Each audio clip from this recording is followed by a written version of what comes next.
اهلا بكم في برنامج العالم، ما تنسوش تعملوا اشتراك ولايك وتفعلوا الجرس ليصلكم كل جديد. فيديو النهارده عن الهجاص رضا عبد العال. يعني حاجه ده بيهجص على الدنيا كلها. اللي زي ده هيفضل طول حياته يقول كلام هجص، كله كلام كذب في كذب في كذب. اللي زي ده اكتر واحد متلون، يعني الهجاص ده اكتر واحد متلون وبوشين، وما عندوش مبدأ في حياته وما عندوش شخصية. فتلاقيه بكذا رأي، ما عندوش مبدأ. اللي زي ده ما عندوش مبدأ في حياته أصلا من الأساس. فاللي زي ده يعني بيقول 100 كلمة. اللي زي ده بيقول كلام بشع على النادي الأهلي، فهو أصلا منافق ومدلس وكذاب، وإن هو بيكره وبيغل وبيحقد، والشر مالي قلبه تجاه النادي الأهلي. النادي الأهلي عامل له مشكلة وعامل له وجع وعامل له عقدة من سنين، لان هو بيكره وبيغل تجاه النادي الاهلي. طبعا الفيديو كان بجد والله العظيم حاجه في منتهى التعسف وفتنه يعني. تعال شوف معايا كده. لا لا كده اوف سايد. ايوه بص. بما يرضي الله كده اوف سايد. لا دي اهو. لا يا كابتن، ده دي مش دي لا خطوه. لا يا كابتن. دي خطوه. اها. يا كابتن اسمع، دي خطوه يعني اكيد لا، في دي صورة احنا خطوة سبقت يا جايبينها. كابتن. لا استنى اهو. زي لا، اللي اهو اتخذت في الفار. بما يرضي الله اهو.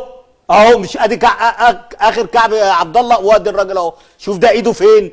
اها ايده اهي، وكتفه اهو، بتكدب ودماغه اهي. بتكدب الفار. كابتن الفار فار ده حرامي ده كده، الفار نصاب. والله يا هجاص ضحكتني. انت اساسا يا هجاص كوميدي بتضحك اللي قدامك، بتضحك من اللي انت بتعمله يعني، فاهمني؟ يعني ما في عشان بقول لكم ده مش محلل. ده اصلا مش محلل. هجاص ده مش محلل.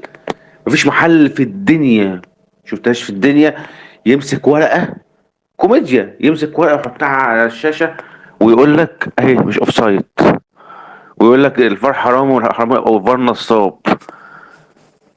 هو مش عارف، هو الهجاص كان شغال حكم قبل كده ولا ايه؟ مش فاهم. هو كان شغال حكم قبل كده، ولا كان شغال بتاع حكم فيديو فار؟ مفيش محلل عشان اعرفكم اللي ده ما استحاله يكون محلل. ما ينفعش يطلع على الشاشات اللي زي ده، اللي زي الهجاص ده ما ينفعش يطلع قدام الشاشات. ما ينفعش خالص. مفيش محلل في الدنيا ايا كان مين عمل اللي هو عمله، يمسك ورقه وحاجه. دي جديده، دي على فكره دي جديده. يعني ما تحط ورقه كده، دي اكنها بقى دي احسن من الفار ولا اي حاجه. حاجه تضحك بجد يعني. فطبعا مثلا يعني هجاص رضا عبد العال اصلا كاره للنادي الاهلي وحاقد على النادي الاهلي. رضا عبد العال اعرف حجمك قبل ما تتكلم عن النادي الاهلي. استنوا في حلقه بكره من برنامج العالمي. السلام عليكم.